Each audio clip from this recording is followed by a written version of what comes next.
The blonde-haired Ines knelt on the floor, desperately crying out that she hadn't killed her husband, but no one believed her. The courtroom, where everything unfolded, felt like a stage built solely to prove her guilt. One man pointed at Ines, shouting that she had talked about how to deal with her husband, just to be with him again. Another man, arms crossed, said that Ines had always been dissatisfied with her husband. Yet another man placed a hand on his chest, questioning whether the small mole on her thigh could even be considered evidence. Besides the men who insisted she was a harlot, a shopkeeper testified that Ines had bought butter at his store that day. A woman claimed to have seen Ines and her husband climbing the mountain together. The next witness recounted the evening, when Ines came down from the mountain alone. Every witness painted her as the culprit, but Ines couldn't understand why everyone was lying. The couple had smiled happily in a sunlit clearing. Ines hadn't killed her husband. Lost in thought, bent over on the floor, Ines was pulled back to reality when someone called her name, Ines Benoit.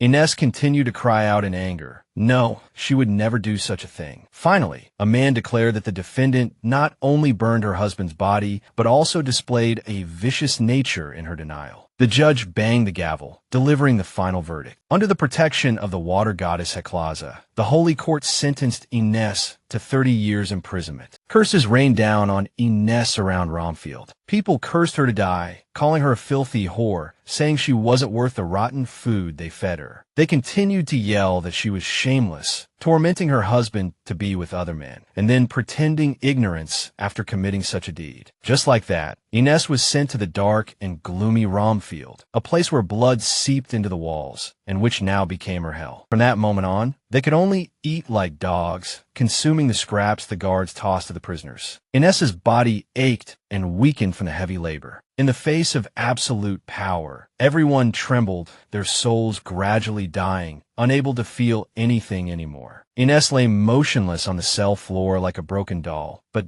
deep down, she still cried out, determined to survive these endless days of hell. Days turned into years, until, a decade later, Ines learned something that would change her fate. The newspaper announced that the newly crowned emperor had ordered the release of all prisoners. The exhausted Ines was ordered to accept the emperor's pardon. Standing in a dark room illuminated by a single ray of light, Ines walked towards the open doorway. Step by step, unaccustomed to the brightness, Ines squinted, shielding her face with her hand. She was free. The weary Ines turned to the sound of her name. A guard handed her a letter, explaining that a woman claiming to be her servant had tearfully begged him to deliver it. Hesitantly and cautiously, Ines took the letter, asking a question. She thanked Homer, who bowed his head in concern. Stepping out of the building, she said with some uncertainty that she was leaving. Ines looked down at the letter in her hand. With a faint, melancholic smile, she unfolded the paper. Seeing the familiar handwriting, Ines realized Susan hadn't forgotten her. Eagerly, she began to read, wondering what the letter contained. Her eyes widened as she scanned the words, the smile vanishing from her face. The letter held no good news. The first blow was the news of her beloved mother's death. Then came the even more terrible blow of her entire family's ruin. What broke Ines the most was the news that her father, unable to bear it all, had taken his own life. Having just escaped one hell, another began, as if someone had been waiting for her. Ines stood frozen, tormented by the thought, everyone died because of me. Her face was blank, as if she couldn't see anything. In this moment, she was utterly alone, with nowhere to go. Then, a desperate green light burned in Ines's eyes, a single thought echoing in her mind. She had killed everyone. They all died because of her. She was utterly alone, with nowhere to go. These thoughts swirled relentlessly, unbearable. Ines sat down, clutching her head in her hands. The pain was so intense she could barely breathe, her hand flying to her throat. She collapsed, hands on the ground, the surrounding noise too loud. Realizing she just wanted to get away, Ines scrambled to her feet and ran. She bolted towards the forest, the agonizing thoughts still tormenting her mind, despite her repeated pleas for them to stop. The girl ran, ignoring the branches that scraped against her as she went, her eyes filled with pain and madness, her open mouth screaming silently. She ran and ran through the darkness of the forest until a clearing appeared ahead. The girl raised her head, continuing to look towards the light. staring at the light. The girl continued running, not noticing a route, and tripped, falling with a pained cry onto the cold ground. Ines trembled with suppressed emotion, staring straight ahead. The girl's eyes widened, shocked by the sight before her. I knelt on the ground, gazing at the beautiful scenery. The crystal river sparkled under the bright, warm sunlight, its waters splashing playfully, the sound breaking through the girl's thoughts. She was utterly exhausted, a stark contrast to the beautiful scenery, her gaze fixed on the river. Ines rose from the ground, still trembling, walking like a puppet towards the river, a single thought in her mind. Reaching the bank, I began to walk into the water, thinking that perhaps everything would end here. The girl remembered Lady Eucratia's words, "Those who desire too much end up with nothing." Ines opened her arms and continued walking, step by step, deeper into the river. Stepping into the water, she began to smile again, the lady's words echoing in her mind. The next few steps became the last, the ground beneath her feet disappearing. Then she began to sink. At one point, she involuntarily covered her mouth with her hand, realizing what she was doing. Ines asked herself for the first time why she was doing this. Suddenly, she realized there was no more air. She needed to breathe. The girl instinctively opened her mouth, swallowing water, her mind filled with all she had endured these past 10 years. In that terrible prison, the girl's vision began to blur. She asked herself, was this really how she was going to die? Just having gained her freedom, only to meet such a tragic end. She stretched out her hands, thinking that if someone would reach out, walk 10 steps with her, she would give them everything she had. The girl felt that the goddess was wrong. Even though she was ready to give everything, when she reached out, no one was willing to answer her yearning. Helplessly, she closed her eyes, continuing to struggle in the water, her hands raised high. Suddenly, someone grabbed her wrist tightly. The girl was pulled forcefully towards the surface, towards air and life. Her rescuer was a man who, with all his might, pressed his mouth to hers, giving her the breath of life. The girl's eyes snapped open, gasping desperately for the air she so desperately needed. The next thing Ines saw was the bright sky. Lying on the ground beneath the white clouds, she gasped for breath, unable to come to her senses for a long time. The only thought in her mind was that she would give everything to the person who had reached out and saved her. The man who had saved her was standing before her, a handsome, dark-haired man. The girl continued walking through the darkness, still tormented by the questions where to go. Why keep going? There's nowhere left to go. She was completely alone. Ines continued to run, praying for the voices tormenting her to be silent, but they whispered ever more clearly in her ear. She was the one who caused the death of her loved ones. Suddenly, someone called out the name of the girl running in her nightmare. The man standing in a halo of light called for her to come with him. Realizing the man was calling her, she reached out to respond. Ines looked hopefully at the hand extended towards her, for only he could pull her from this nightmare. The girl opened her eyes, breaking free from the shackles of the nightmare. The man's voice was still calling her name. Understanding what had happened, she looked at the man who had called to her. The man who had saved the girl held her hand, asking if she was fully awake and what nightmare had tormented her. Ines hesitantly spoke the man's name. Carson. The girl's hand was still held by the man. She thanked him for waking her and said that everything was all right, that she had just caused trouble for everyone again. Carson von Raymond, Lord of Lasonia and Imperial Prince, told the girl she should thank the servants, as they had been caring for her all week. It was this man who had pulled her from the river that day. The girl smiled at the man and said she was truly fine, that the episodes had lessened since he saved her. In Romfeld, her nightmares were an endless darkness from which she could not escape. However, meeting this man, who risked his life to save her, was like a light piercing through the darkness. He closed his eyes, saying that while the attacks had weakened, they still hadn't ceased. Ines insisted she was truly all right. Frowning, the man said that if that was the case, he wanted to ask Ines a few questions. He was particularly interested in why she had jumped into the lake. A week ago, at that very moment, the nightmarish voice had returned, relentlessly blaming her, saying everyone had died because of her. Unable to bear it, she screamed, covering her ears, just to avoid hearing the voice tell her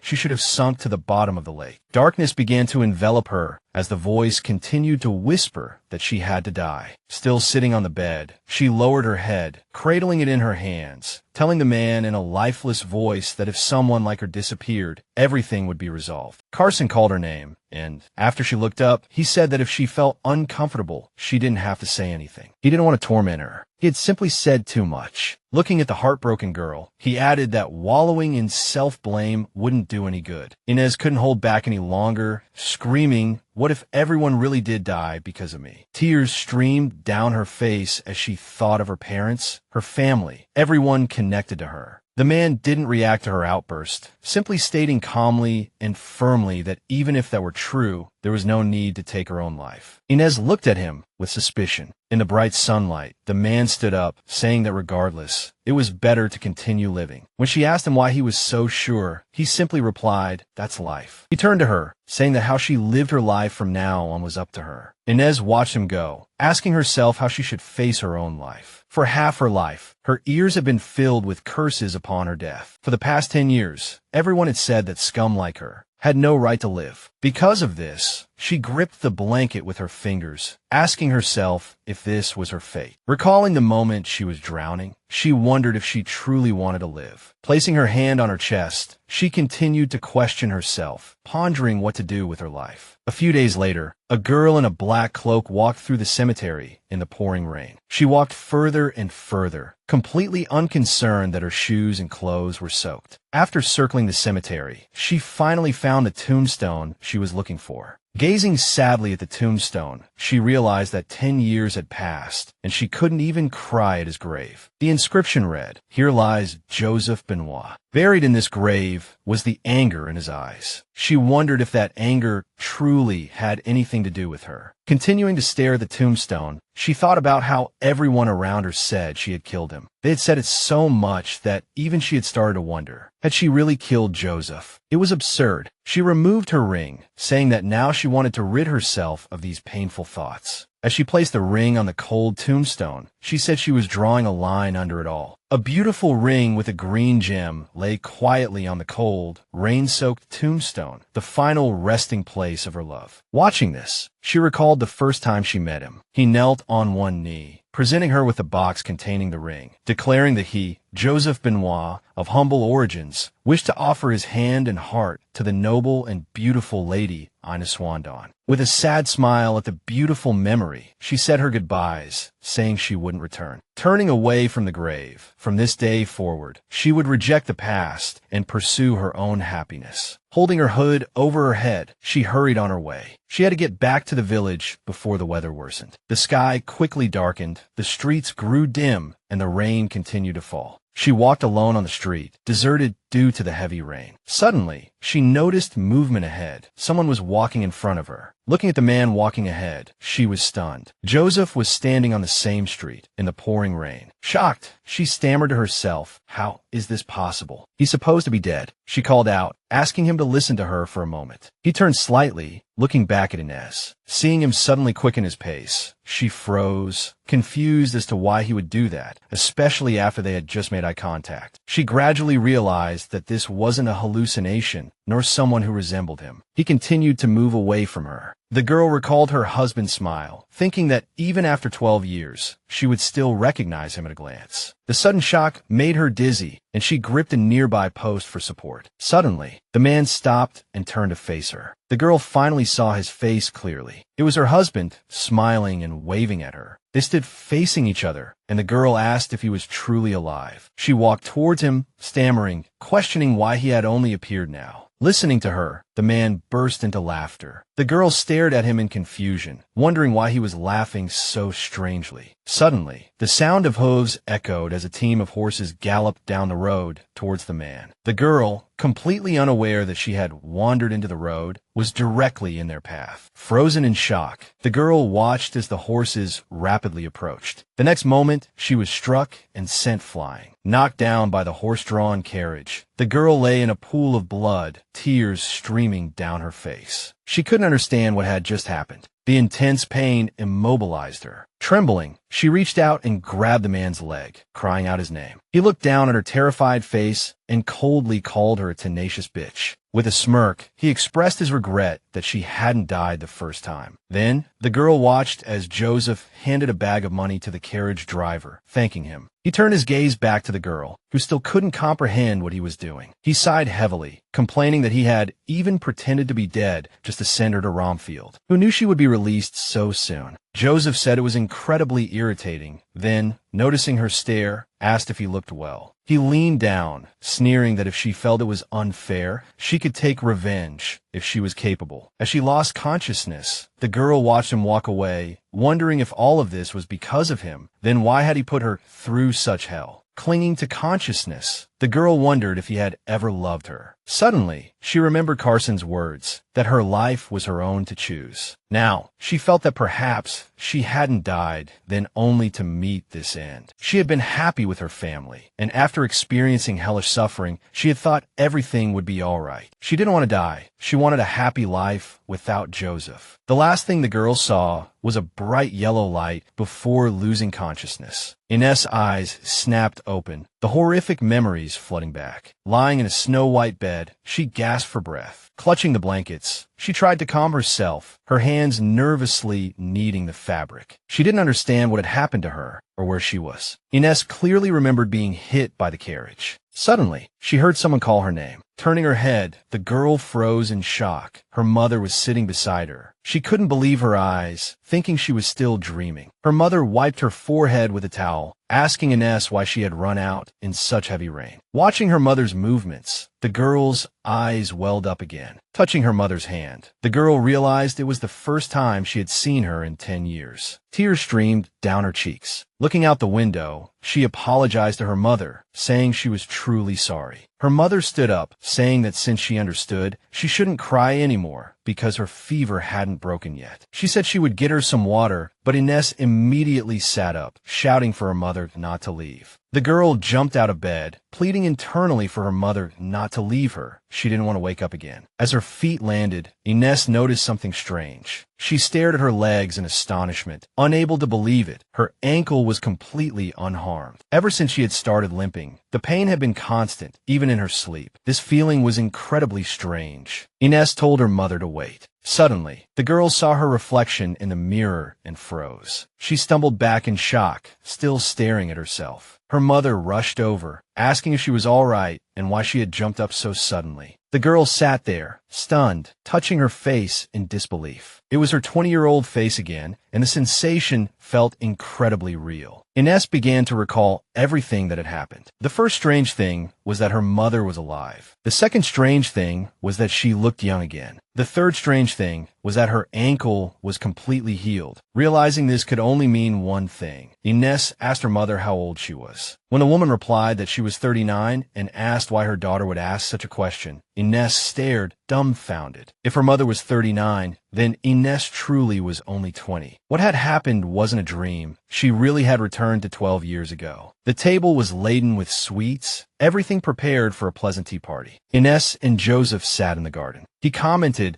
that she was acting differently today, seemingly disinterested in their conversation. Her eyes were filled with indifference. Joseph Benoit, a man who rose from commoner to knight through extraordinary skill. A pitiful man, murdered by his wife a year after their marriage. Inez recalled his appearance before his death, that smiling, foul-mouthed bastard. It all described the man who betrayed her. Holding her teacup and saucer, Inez smiled and said she was very interested. He lowered his hand gloomily, telling her not to lie. But when she insisted it was true, that she had been waiting for him all day, he beamed. Looking down at the tea in her cup, Inez heard him ask her to reserve some time for him on her upcoming birthday. She immediately remembered that it was on her 20th birthday that he proposed, the moment his performance truly began. She smiled. Inez agreed, saying she would try to make time for him. He thanked her, saying he had things to do and needed to leave. She remembered that this was the moment Joseph rose from the table. He took a few steps, then turned back to tell her something he had intended to announce at her birthday party, but couldn't contain any longer. Placing a hand on his chest, his face alight with joy, he declared that he had become a knight of a count's household. Inez remembered how she had stood and run to Joseph, overflowing with pride, forgetting their difference in status, and embraced him, telling him he was truly amazing. Recalling her past behavior towards him, Inez chuckled softly. This time, she didn't rise. She simply smiled and congratulated him, urging him to attend to his duties. He stopped, surprised by her reaction. Joseph asked if she didn't want to know which household he had joined. Still smiling, Inez said that he had become a knight, and which house it was didn't really matter. It was a good position regardless. Joseph had become a knight of Count Graham's household. In Rosnia, sipping her tea, Inez thought about how that family didn't treat commoners well. How did Joseph get in? She continued to ponder, finding it all very strange. Suddenly, he asked what she was thinking. Inez immediately smiled and said it was nothing, urging him to hurry along. He asked, surprised, why she kept trying to send him away today. Averting her gaze, Inez looked at the table, claiming her head was full of thoughts about her upcoming birthday. Joseph turned and said he understood, then went to attend to his business. Inez didn't watch him leave. The cup in Inez's hand suddenly clattered against the saucer, spilling tea onto the table. She lowered her head, placing her hands on the table, trembling with rage. Suddenly, Inez grabbed a dessert knife from the table and pointed it at him, thinking she wanted to kill him right now. Madness filled her eyes. The knife clattered to the ground. She knew it was foolish. Inez vowed that this time she would destroy him with her own hands. He would beg for death. Bright sunlight illuminated the ornate architecture of the palace. An event of utmost importance was taking place. A man bowed before the emperor and empress, requesting to leave the royal household. The emperor remarked that his son had grown up, and the man confirmed that he was 21. The empress interrupted her husband, speaking only a single word. Lunshill. Confused, the man touched his temple with a finger and asked the woman to repeat herself. He then relayed that the empress had stated there was no son to inherit the estate in that land, and they thought it would be good to send him there as lord. Without raising his head, the man accepted the proposal. Having received confirmation, the empress spoke another word. Rosnia. Following up on her previous statement, the empress implied that the man could take his sister with him from Rosnia. The man, maintaining his posture, expressed his gratitude for the emperor and empress's grace. He looked at the couple and stated that the kingdom's empire should continue to flourish. The man walked down a long, white corridor, lost in thought. The man's firm, resolute footsteps betrayed his true emotions. The empress still used the emperor as her messenger pigeon. He nervously tugged at his collar, trying to loosen the tension, while the man who called himself his father didn't even know how his children were faring. 5 years had passed since his sister, Louisiana, had been taken to Rosnia. He clenched his fists, feeling like a fool for thinking he understood Louis. The girl had been taken away, so young that she had no memories of her family. A downpour lashed against a cozy, white cottage. 3 people sat at the dining table, Inez and her parents, quietly eating dinner. The girl looked at her parents with sadness. She still couldn't believe she was back in the past. Her mother noticed her staring and turned to her husband. Do you think Inez is acting strangely? She used to chatter all day, but now she's so quiet. She's just maturing. Her husband reassured her. Don't worry too much. Inez cut her meat. Father's right, she said. I'm still the same as always. She smiled as her parents bickered affectionately. Suddenly, her father turned to her. Have you heard the news? Seeing her looking at him, he continued, a new lord is coming to Lunshire. Swindon used to be a small territory on the border of Lazonia, but 35 years ago, a heavy rain caused a flood, and the river split the territory, returning Swindon to Lunshire. However, despite the separation, Rosnia has continued to support these lands little by little. As she brought a piece of meat to her lips, Inez thought, they're still trading with them, but since it belongs to Lunshire, we must be careful. Before she could put the meat in her mouth, she heard the 8th prince has become the lord. His name is Carson von Raymond. She lowered her fork. Carson became the lord. She turned to her parents. When will the new lord arrive in Swindon? Her mother replied, in about 3 days.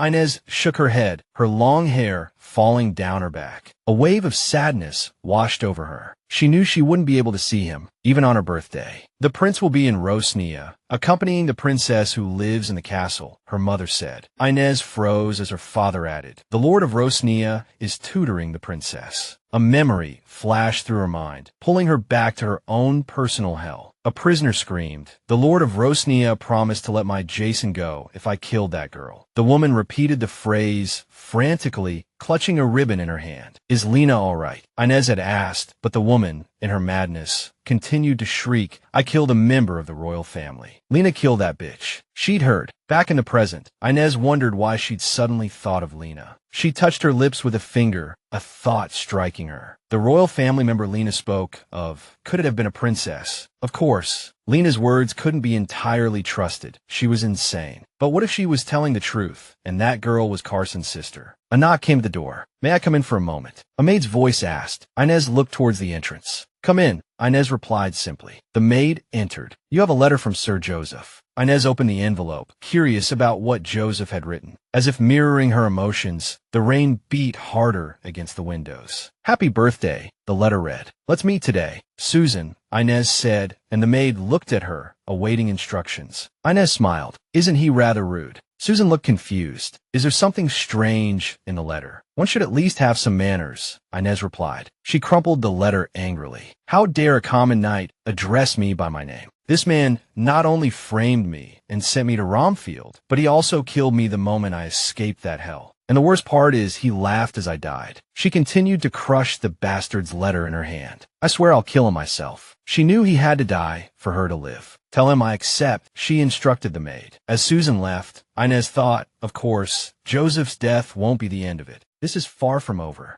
If she thought about it carefully, manipulating so many people to perjure themselves in court wasn't something an ordinary knight could do. The girl understood there must be someone with considerable power behind it all. Even if she avoided Joseph, he would find another way to trap her. The girl placed her hand on her chest, vowing to uncover the person behind the scenes. She turned to the rain lashing against the window, thinking that one day she would repay everything twofold. Clutching her skirt tightly, she thought that if she didn't fight back, she wouldn't be able to create her ideal world. The girl pondered what an ideal world truly meant to her. Suddenly, the rain stopped, and bright sunlight shone down on her. Carson Von Raymond, the man who had saved her from the brink of death. In her hellish life, the only man who had extended a helping hand had become her salvation. The girl prayed silently, feeling that as long as he existed, she was one step closer to her ideal world. As evening approached and the sun began to set, another meeting awaited her. Inez smiled and greeted the man who bowed before her. The man blushed, placing his hand on his chest, confessing how much he had missed her. She smiled back, saying she had missed him too, and how fortunate it was that the rain had just stopped. The man pulled a letter from his inner pocket, explaining that he had written her a letter. The man coughed, preparing to read the letter aloud. With a mischievous smile, the girl asked if he was going to read it to her himself. Oblivious to her reaction, the man replied that yes, he wanted to convey his feelings through this letter. Inez watched the elated man with a somber gaze, memorizing every word he spoke. The man asked if she remembered their first encounter, praising her hair for shining like moonlight in the darkness. He said her green eyes had taken his breath away. Finishing the letter in a low voice, the girl recited that it was from that moment he fell in love with her. The girl recalled how she used to lie in bed every day reading that letter, having committed it to memory. Back then, she believed every word he said was sincere. After reading the letter, the man pulled something else from his inner pocket, addressing her as my dearest. The scoundrel smiled, mentioning his humble origins. Then, Joseph slowly knelt down on one knee before her, opening a velvet box containing a ring, offering her his hand and heart. Looking at the familiar ring, the girl covered her mouth, calling out the man's name. The man remained kneeling there, smiling, awaiting her reply. Inez stood up from the table. She solemnly extended her hand, but what happened next was completely unexpected by Joseph. The girl closed the ring box, urging him to stand. Confused, the man asked if this was a rejection. Inez countered, how could it be? When he asked what she meant, she explained that she had received a proposal today. The man was surprised that she had received a proposal. Tucking her hair behind her ear, Inez said her parents had received a marriage proposal from another noble family. Still smiling, she held the man's hand, telling him not to worry. The girl told the delighted man that she would refuse them. However, there was a slight problem. She mused that she needed a little time because, as he knew, her father wouldn't approve of them. As the beautiful sunset warmed the earth, anger churned within the man. Lowering his head, he asked how much longer he had to wait. Continuing to feign great sadness, Inez said who knew, until her parents accepted their love. Leaning closer, she smiled at Joseph, saying that after all,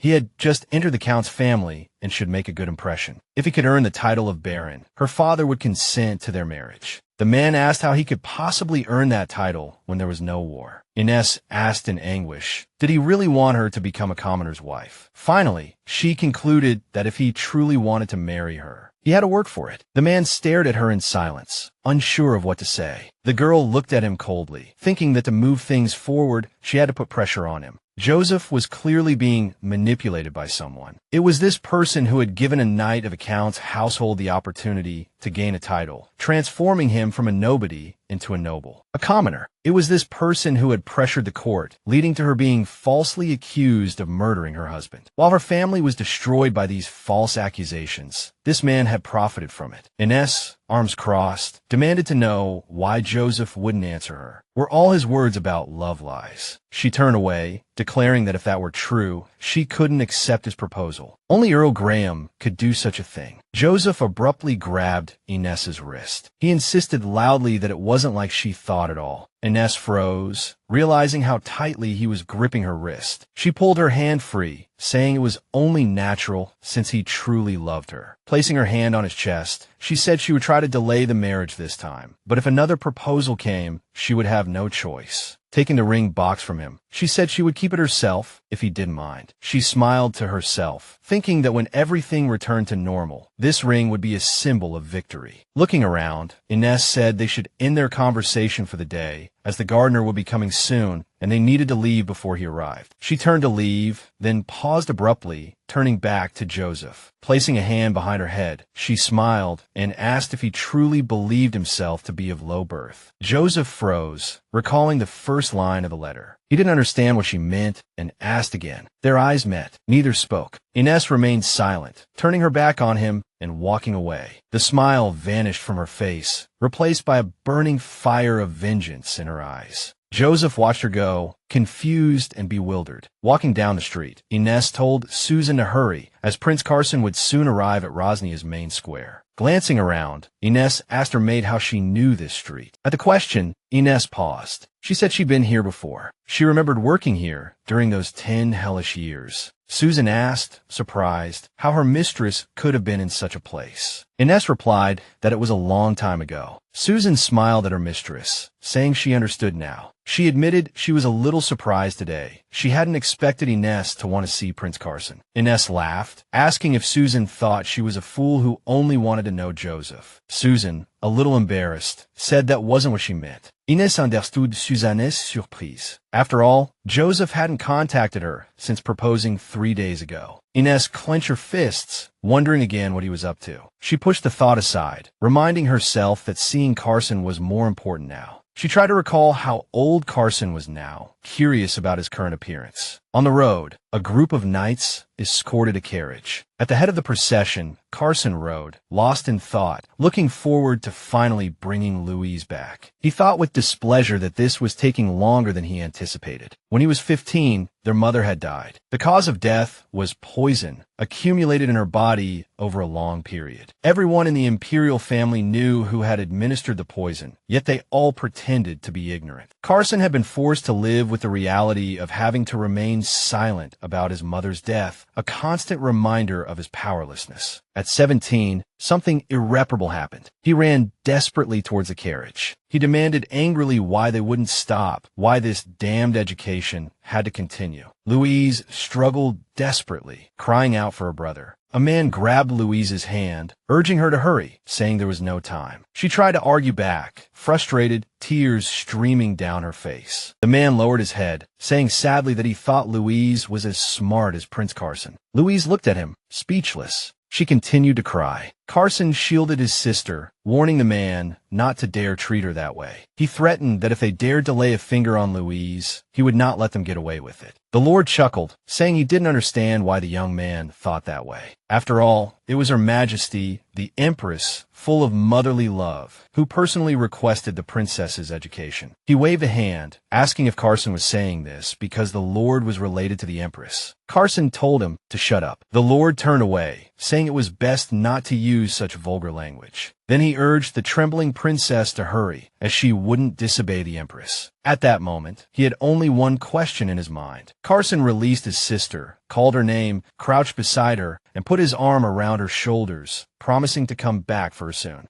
Louisiana held out her pinky finger, asking him to promise to keep his word quickly. The young man linked his pinky with hers, making the pact. As his only sister was taken away, he began saving money to gain power. The money, earned through honest means, gradually stabilized his precarious situation, forcing those who had once looked down on him to bow their heads. He continued to amass his fortune relentlessly. After a long period, he achieved even greater success, becoming the master of vast capital. By the time he turned 21, he finally began to wield true power. The man recalled a conversation of great importance to him that had taken place in the imperial palace not long ago. A woman holding a wine glass asked him if he wanted to become the Lord of Luncheer. Carson stood beside the Empress, who was seated in a chair, holding a report in her hand. She read aloud that if this were the case, the young man would have to give up the throne and even his wealth, which she found amusing. As she reported to the servants, she felt that the deal wasn't a bad one. The man and the woman looked at each other, their eyes filled with indifference and detachment. The woman said she would convey the matter to His Majesty. As the man turned to leave, she called after him, saying that he had worked hard all these years. Carson acknowledged this, stating that it was time for him to go. The man walked out of the Empress's chambers, his eyes burning with the flames of anger. He returned to the present, continuing his journey on horseback. One of the men turned to Carson, saying that they would soon reach their destination. Looking ahead, he commented that considering they had only prepared for 4 days, it had been quick. The prince sighed softly, saying that 4 days was nothing compared to 4 years. At that moment, Inez asked her maid, Susan, if many people had come to see the prince. Susan replied that there were many, as he was the most famous of all the princes. Carson had achieved much at a young age, and his handsome appearance made him extremely popular. The girl put a finger to her lips, listening to the rumors of the prince's popularity, and remarked that every girl should have at least one portrait of him. Inez looked at her maid and ordered her to buy one. Susan, surprised by the unexpected command, was taken aback. The girl pleaded, saying that since everyone else had one, she wanted one too, a small, palm-sized portrait. The maid laughed and said she would definitely look for one at the market, as she was also quite interested in the prince. However, their conversation was suddenly interrupted by a scream. Inez peered over, intrigued by the commotion. She saw a man and a woman arguing fiercely. Looking closer, the girl realized the woman looked familiar. Inez felt as if she were back in the hell of Ramphura, where a madwoman had told her she had killed a member of the royal family. The girl's eyes widened, clearly remembering the face that had shouted those insane words at her. Looking at the woman arguing with the man, she wondered if it was Lena. Although she looked slightly different from the madwoman in Ramphura, she really did resemble Lena. At that moment, the hooded man turned to Lena and said this was the last time. Lena bit her thumb, lost in thought. Inez continued to observe the man and woman talking. Just then, Susan called for her mistress to come quickly. Inez, as if awakened, agreed and began to retreat from her observation point. As the girl hurried away, she wondered how Lena could be in such a place. Furthermore, she was worried about who the man was. Inez and Susan stood in the middle of the crowded street, where everyone had come to see the prince. However, even the brief glimpse of Carson couldn't distract the girl from her thoughts about Lena. The girl recalled that Lena had killed a member of the royal family in Rosnia, so it seemed a murder would soon take place. Looking at the bright flags, Inez thought that if Lena was referring to a royal princess, it must be Carson's sister. In other words, if the man took his sister away today, then Lena would kill the princess today. The girl hugged herself, realizing the gravity of the situation. The girl lowered her head, feeling she had to tell someone. She clenched her fists, her mind racing with thoughts of who would believe her. What if it was all for nothing? What if she ruined everything again? She couldn't bring herself to make a decision. Suddenly, someone bumped into the girl and apologized. Inez stepped aside, saying, "Please go ahead." She looked at the person passing by. It was a little girl with dark hair and golden eyes, strikingly similar to Carson's. Inez froze when she heard the woman accompanying the girl call her princess. The woman urged the little girl to hurry along. Inez watched them go. Had she really heard the woman call her princess? Looking at the crown of the little girl's dark hair, she couldn't help but wonder, was this child truly Carson's sister? Wanting to stop them, the little girl reached out and called for them to wait, but the cheers of the crowd welcoming the prince drowned out her voice. The little girl began pushing her way through the crowd, asking people to let her pass. However, she was suddenly stopped,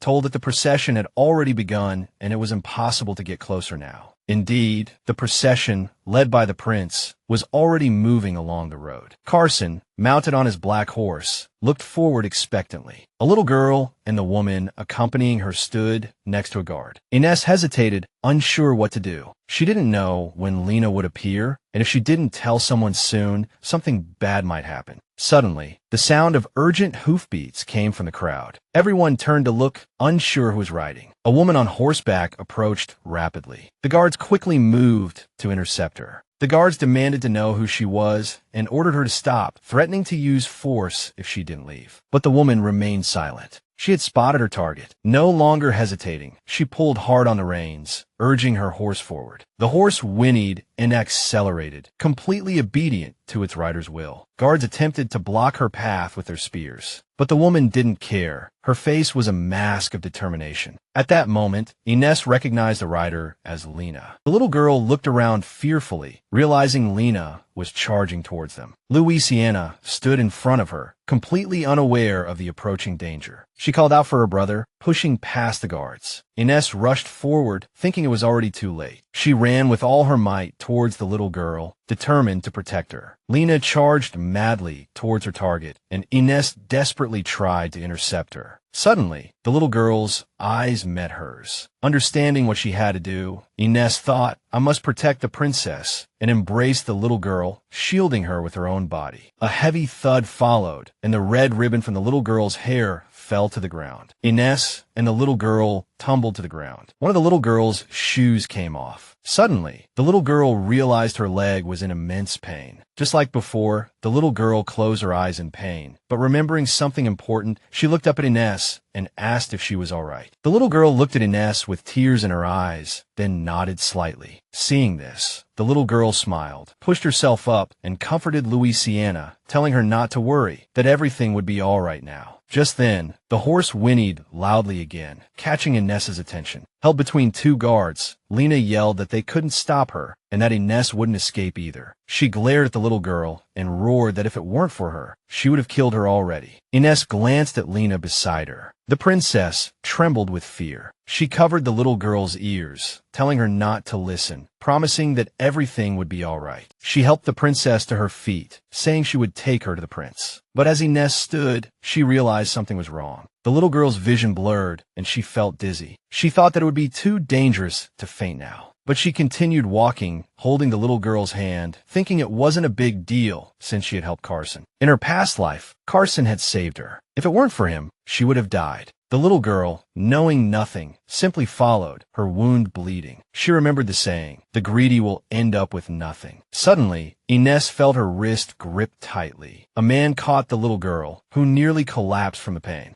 Carson stared intently at Ines, asking if she was all right. The little girl looked up at the man and then called out his name. Ines only had the strength to utter the word princess before collapsing. The man picked up the unconscious, injured little girl. After the incident, everyone quickly rushed to lunch here. Walking down the corridor, the man thought about how this had happened so soon after he left the palace. He knew that if it weren't for this girl, Louisiana would likely be dead. He remembered how she had rushed out from the crowd and shielded his sister. Carson knew he didn't have time to help the girl. All he could do was tighten the reins and shout his sister's name, making sure she was safe. Just then, several masked figures appeared before him, leaving Carson no time to assist his sister. Seeing them, the prince angrily shouted for them to move, demanding to know what they were doing. One of them replied that they couldn't do that. They were just following orders. At that moment, Carson gritted his teeth, forcing himself to calm down. He realized he had no choice but to dismount. Carson charged towards them without fear. He had assumed the Empress wouldn't let him leave easily, but he never imagined she would dare to harm his sister. After defeating the mercenaries, the man turned to check on his sister, only to freeze in shock. He saw his sister holding hands with a girl, completely unharmed. Relieved that everything was all right, he quickly strode towards them. He looked at the girl standing beside his sister, wondering who she was. The girl was exceptionally beautiful, but her face was covered in blood. The man felt he didn't recognize the girl. It must have been their first meeting. Looking closer, he noticed she seemed about to collapse. Carson gazed at the girl. In the sunlight, she looked like an angel. The man was captivated by her. She was like a perfect creation. The prince's thoughts were interrupted as he realized he had finally reached the room he needed to go to. Without hesitation, he pushed the door open and walked straight to the bed where the girl who had saved his sister lay. He looked at the girl, thinking she looked even younger now. Recalling her appearance before she fainted, the atmosphere was completely different. He gazed at the girl, wondering why she would sacrifice herself for Louisiana. As if sensing someone nearby, the girl opened her eyes. Inez looked away and found Carson standing by the bed. Noticing her gaze, the man asked if she was awake. The girl looked at him in surprise, asking uncertainly if he was Prince Carson.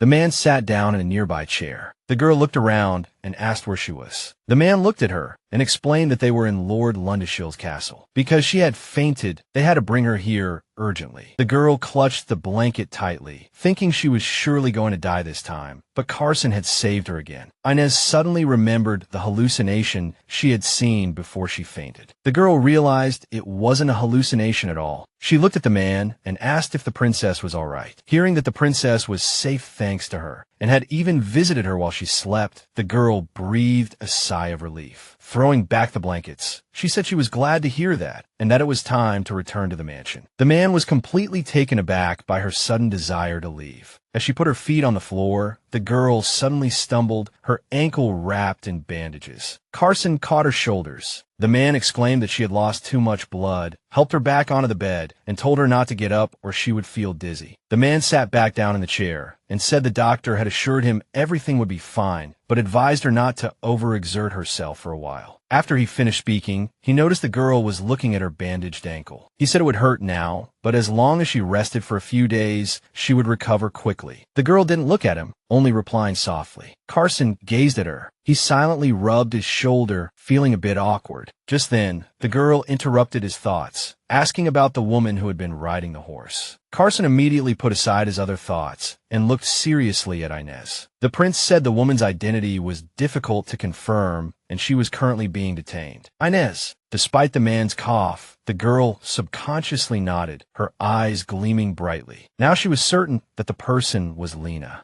The girl recalled what Lena had said to her at Romfield. From those words, she could only draw one conclusion. The mastermind was Lord Lazonia. Lord Graham. Despite the man's actions, the girl thought that if she could prove he had orchestrated the assassination attempt on a member of the imperial family, it would be beneficial to both her and Carson. She felt that such an opportunity must not be missed. She turned to the man and asked if she could see the woman. The man asked in surprise why she wanted to see her. Inez hesitated, saying that the girl looked familiar. Carson asked Inez again if she recognized the girl in the dungeon. Inez looked away, saying she thought she needed to see the criminal again to be sure. The man watched the bewildered Inez intently, noticing her expression. She stammered, trembling, that it was all right if it wasn't possible. As he stood, the man thought it was indeed strange to let her see the person who nearly killed her. It made the girl very suspicious. The prince smiled at her, saying that if she truly wanted it, anything was possible. The girl looked at the man in confusion, asking what he meant. As he turned to leave, the man told her she could think about this wish a little more. Seeing the man open the door, Inez suddenly called out to him again. He stopped and turned back, telling her he had forgotten something. Carson said he had informed Viscount Swandon of the situation, so she needn't worry. As he left the room, he instructed the bewildered girl to stay there until she recovered. With a puzzled smile, Inez wondered if she was being confined like Lena. A week later, the girl remained at Lundhill, sitting in his office working through documents. The man thought about how the girl who tried to kill his sister still hadn't confessed anything. Clutching the bars, the woman said she had been drugged and didn't remember anything. She insisted that in that moment, she wasn't herself. However, the man hadn't forgotten that he too had been attacked. A servant approached the prince, saying they had examined the body but couldn't confirm its identity. The man sighed briefly, pressing his fist to his forehead, feeling the capriciousness of life. Thinking of the girl lying in bed, he recalled Inez Swandon. As far as he knew, she was Viscount Swandon's only daughter and quite ordinary. It was precisely because of this that her act of saving someone was so astonishing. Another thing that caught his attention was the girl's complete indifference to her own injuries. Her demeanor and overall air made one wonder if she truly was a noble lady. Suddenly, a knock came at the office door. A servant announced